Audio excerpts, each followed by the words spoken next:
अनागरिक थे धम्मपाल जी, उनको वहाँ पे इनविटेशन था उस धर्म सभा में शिकागो की।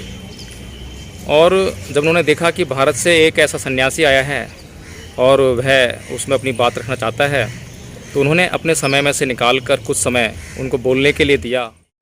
जिसे कहते हैं संविधान की भाषा में अनुच्छेद 370 संविधान का, जिसको इस बीजेपी सरकार ने बिल्कुल गैर कानूनी तरीके से, गैर संवैधानिक तरीके से हटाने का कार्य किया, जिससे कि वहाँ का जो जनमत है उसके, जहाँ एक और अमेरिका के कोलंबिया यूनिवर्सिटी में परम पूज्य बाबा डॉक्टर भीमराव अम्बेडकर की प्रतिमा लगाई जाती है, वहीं पर उनके अपने देश भारत में उनको वह इज्जत मान सम्मान नहीं मिलता।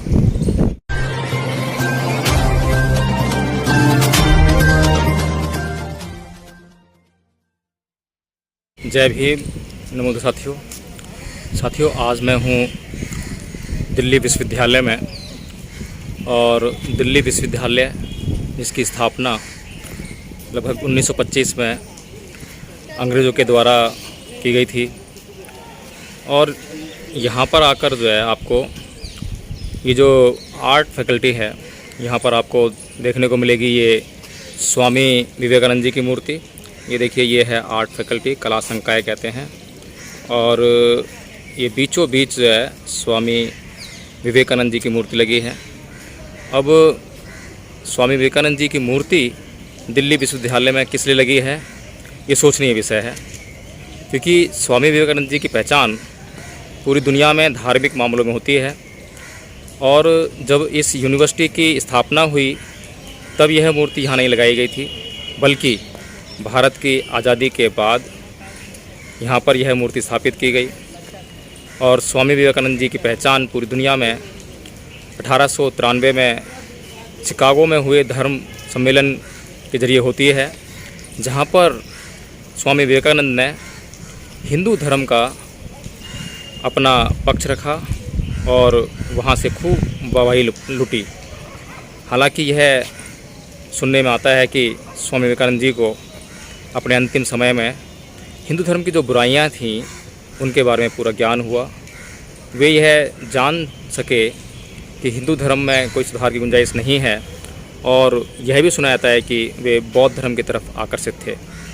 शिकागो धर्म सम्मेलन में भी उनके लिए कोई सीट निश्चित नहीं थी, उनका स्थान निश्चित नहीं था। उन्हें यहाँ के जो अनागरिक थे धम्मपाल जी, उनको वहाँ पे इनविटेशन था उस धर्म सभा में शिकागो की। और जब उन्होंने देखा कि भारत से एक ऐसा सन्यासी आया है और वह उसमें अपनी बात रखना चाहता है, तो उन्होंने अपने समय में से निकाल कर कुछ समय उनको बोलने के लिए दिया। और वहाँ पर जो उस धर्म सभा का आयोजन कर रहे थे लोग, उनसे कहा कि इन्हें भी बोलने दिया जाए। तब स्वामी विवेकानंद जी को वहाँ बोलने का मौका मिला। लेकिन जहाँ एक और धम्मपाल अनागरिक जी भारत और पूरी दुनिया में जो बौद्ध धर्म है उसकी जो गरिमा है, उसका जो बौद्ध धर्म के जो सिद्धांत हैं, जो उनका प्रभाव है पूरी दुनिया के लिए, जो कल्याण का मार्ग बुद्ध ने दिया, वह पूरी दुनिया को बताने का कार्य कर रहे थे। वहीं पर जब स्वामी विवेकानंद जी को मौका मिला तो उन्होंने वेदों का व्याख्यान करना शुरू किया।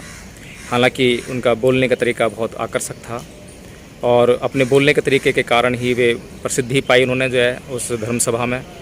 लेकिन बौद्ध धर्म पर वे एक शब्द भी न बोले और धार्मिक समन्वय की बात उन्होंने की, धार्मिक सौहार्द की बात की, उन्होंने शांति की बात की। लेकिन वे यह समझने में असफल रहे कि जो सामाजिक शांति है वह अहिंसा के जरिए आती है, और समाज में जो शांति अहिंसा के जरिए आनी है, वहाँ पर हिंदू धर्म का कोई रोल नहीं है। हिंदू धर्म का कोई इस बात में कोई योगदान नहीं है कि समाज में शांति स्थापित हो, बल्कि बदले की भावना से भरपूर एक धर्म है।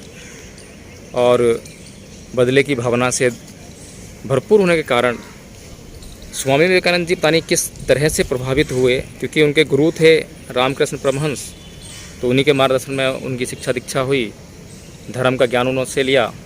तो ज़्यादा वे अपनी बुद्धि को शायद उस समय विस्तार नहीं दे पाए, लेकिन बाद में अपने अंतिम समय में वे समझने में सफल रहे कि बौद्ध धर्म ही एकमात्र ऐसा धर्म है जो कि इस पूरी दुनिया में शांति स्थापना का कार्य कर सकता है। साथियों, मेरा मुख्य विषय यही था कि यहाँ पर जो यह मूर्ति स्थापित हुई है स्वामी विवेकानंद जी की, यह शिक्षा का केंद्र है। यहाँ पर पूरी दुनिया से विद्यार्थी शिक्षा प्राप्त करने के लिए आते हैं। जहाँ एक और अमेरिका के कोलंबिया यूनिवर्सिटी में परम पूज्य बाबा डॉक्टर भीमराव अम्बेडकर की प्रतिमा लगाई जाती है। वहाँ लाइब्रेरी में आप जाएंगे, वहाँ की जो है तो वहाँ पर परम पूज्य बाबा डॉक्टर भीमराव अम्बेडकर की प्रतिमा को स्थापित किया गया है। कांस्य प्रतिमा है वह। वहीं पर उनके अपने देश भारत में उनको वह इज्जत मान सम्मान नहीं मिलता। और यदि विद्या ग्रहण करने के संदर्भ में यदि किसी की बात कही जाए तो परम पूज्य बाबा डॉक्टर भीमराव अम्बेडकर से बढ़कर कौन मिलेगा, और अगर प्रज्ञा की बात की जाए तो बुद्ध से बढ़कर कौन मिलेगा। लेकिन दिल्ली विश्वविद्यालय में ना तो आपको बुद्ध देखने को मिलेंगे, ना ही आपको अम्बेडकर देखने को मिलेंगे। यहाँ के विद्यार्थी किससे और क्या प्रेरणा लें? स्वामी विवेकानंद जी की मूर्ति देखते ही धार्मिक प्रेरणा तो लोगों के मन मस्तिष्क में आती है, लेकिन शिक्षा के लिए कोई उनका उद्देश्य है, कोई प्रेरणा उनके दिमाग में शायद ही आती हो। और यही कारण है कि अभी तक भारत के लोग धार्मिक उन्माद से निकलने में सफल नहीं हो पाए हैं। और जब तक भारत के लोग इस धार्मिक उन्माद से नहीं निकलेंगे, तब तक वे अपना सर्वांगीण विकास करने में कभी सफल नहीं हो पाएंगे। क्योंकि हिंदू धर्म जो है लोगों को बांटता है, जाति में बांटता है और विभिन्न वर्गों में भी बांटता है। छोटे बड़े का भी वर्ग भेद है। वहाँ पर आप मनुस्मृति पढ़ेंगे तो उसमें देखेंगे कि आपको विभिन्न तरह के वर्गों में बांटा गया है। आपको आर्थिक आधार पर बांटा गया है, आपको सामाजिक आधार पर बांटा गया है, आपको जो है हर तरह से वहाँ पे बांटने का प्रयास किया गया है।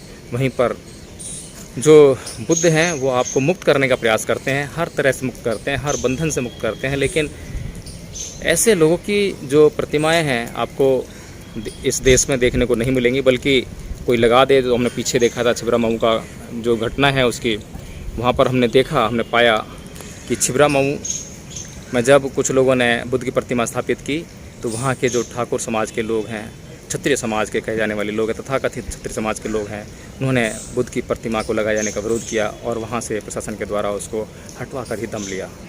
तो साथियों, आप सोच सकते हैं कि जो व्यक्ति जिसके मन मस्तिष्क में जिसका चित्त इतना दूषित हो, इतना मल से युक्त हो, तो वो कैसे अपने चित्त को शुद्ध करेगा, कैसे समाज के लिए निष्पक्ष होकर कार्य कर सकेगा, कैसे वह निष्पक्ष सोच बना पाएगा, कैसे वह अपने भीतर जो उसका अहम है उसको त्याग पाएगा। और जब तक कोई व्यक्ति अपने अहम को नहीं त्यागता, जब तक अपनी जातीय उच्चता की श्रेष्ठता को नहीं त्यागता, तब तक उसे कैसे कहा जाए कि वह इस देश का एक अच्छा नागरिक है, इस देश के बारे में सोचता है, इस देश के समाजों के बारे में सोचता है, इस देश के गाँवों के बारे में सोचता है। तो साथियों, हमें ये समझना चाहिए कि इस देश में जो व्यवस्था है, यहाँ पर ये जो स्वामी जी की जो मूर्ति लगी हुई है, यहाँ पर इससे कोई भी किसी भी प्रकार की प्रेरणा कोई लेता हो, ऐसा बिल्कुल भी नहीं है। लेकिन एबीपी जो संगठन है, बीजेपी का छात्र संगठन, वह यहाँ पर जो है लगातार इस मूर्ति के सामने प्रदर्शन करता है और उसकी राजनीति इसी मूर्ति के माध्यम से चलती है। और जैसा कि हम जानते हैं, चाहे बीजेपी भगत सिंह हो, चाहे स्वामी विवेकानंद जी हों, जितने भी अच्छी सोच रखने वाले लोग हैं, उनके विचारों से बीजेपी के लोगों का, आरएसएस का कोई मतलब नहीं है, कोई लेना देना नहीं है।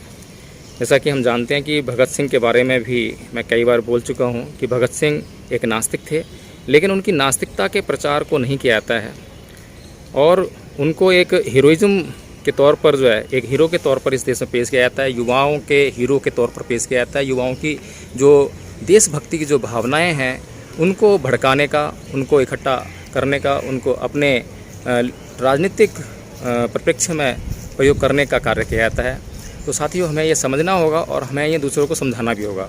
जब हम समझेंगे तो हम दूसरों को समझाएंगे, और जब हम दूसरों को समझाएंगे, या फिर मैं कहूँ कि हमने समझ लिया लेकिन दूसरों को समझाया नहीं, तो काम नहीं बनने वाला है। हमने समझ लिया तो हमारा कर्तव्य है कि कम से कम 10-10 लोगों को हम वह जो समझ हमारे को आई है उसको हम दूसरों को समझाएं, और उनको भी ऐसा ही बोलें कि भाई आप भी 10-10 लोगों को इस तरह से चैन बनाएंगे कि 10-10 लोगों की तो हज़ारों, लाखों, करोड़ों लोगों को कब यह सद्बुद्धि प्राप्त हो गई पता ही नहीं चलेगा, और कब इस देश का निर्माण हो गया और देखते देखते हो जाएगा। और हमें इसी दिशा में आगे बढ़ना चाहिए। हमें अपने देश की रक्षा सुरक्षा करनी है तो हमें जो है अच्छी सोच बनानी पड़ेगी, अच्छे लोगों को अपना आदर्श बनाना पड़ेगा, नहीं तो वह दिन दूर नहीं है जो अफ़गानिस्तान में आज तालिबान कोहराम मचा रहा है, आतंकवाद वहाँ कोहराम मचा रहा है, वह इस देश में अंदर से भी देखने को मिलेगा और बाहर से भी देखने को मिलेगा। क्योंकि कश्मीर मुद्दे को लेकर पाकिस्तान तिलमिलाया हुआ है। आप जानते हैं कि वहाँ से धारा 370 जिसे कहते हैं संविधान की भाषा में अनुच्छेद 370 संविधान का, जिसको इस बीजेपी सरकार ने बिल्कुल गैर कानूनी तरीके से, गैर संवैधानिक तरीके से हटाने का कार्य किया, जिससे कि वहाँ का जो जनमत है उसके जो मन मस्तिष्क में एक बदले की आग लगी हुई है, उनको समझाने का कार्य नहीं किया, उनके मन मस्तिष्क को, उनके चित्त को सुधारने का कोई कार्य नहीं किया, बल्कि एक अपने जो अहंकार है, अपना अहम है, उसके ज़रिए या कहें कि अपने जो हीरोइज्म की जो छवि है उसको देश के सामने प्रस्तुत करने के लिए बीजेपी ने यह घिनौना कार्य किया। और अब इसका सीधा सीधा असर यह मिलता है देखने को कि जो कश्मीर के जो लोग हैं वे तो भारत की जो सरकार है उसके ख़िलाफ़ हैं ही, साथ में उनको सह मिलती है पाकिस्तान से। और पाकिस्तान ने, हमने देखा कि किस तरह से अफ़गानिस्तान में तालिबान को समर्थन दिया, और वह ये देख रहा है कि तालिबान जो है उसकी सहायता में अब भारत में जो कश्मीर है उसके कश्मीर को छीनने के लिए या कश्मीर पर आक्रमण करने के लिए उसको साथ देगा। तो साथियों, अब इस तरीके से हम देख रहे हैं कि भारत के लोगों को दोहरा आतंकवाद झेलने को मिल सकता है। अंदर हिंदू आतंकवाद, जैसा कि पीछे भी देखते आए हैं, कई बार समय समय पर प्रदर्शन होता है उस हिंदू आतंकवाद का, शूद्रों को, मुस्लिमों को बहुत बुरी तरह से टारगेट किया जाता है।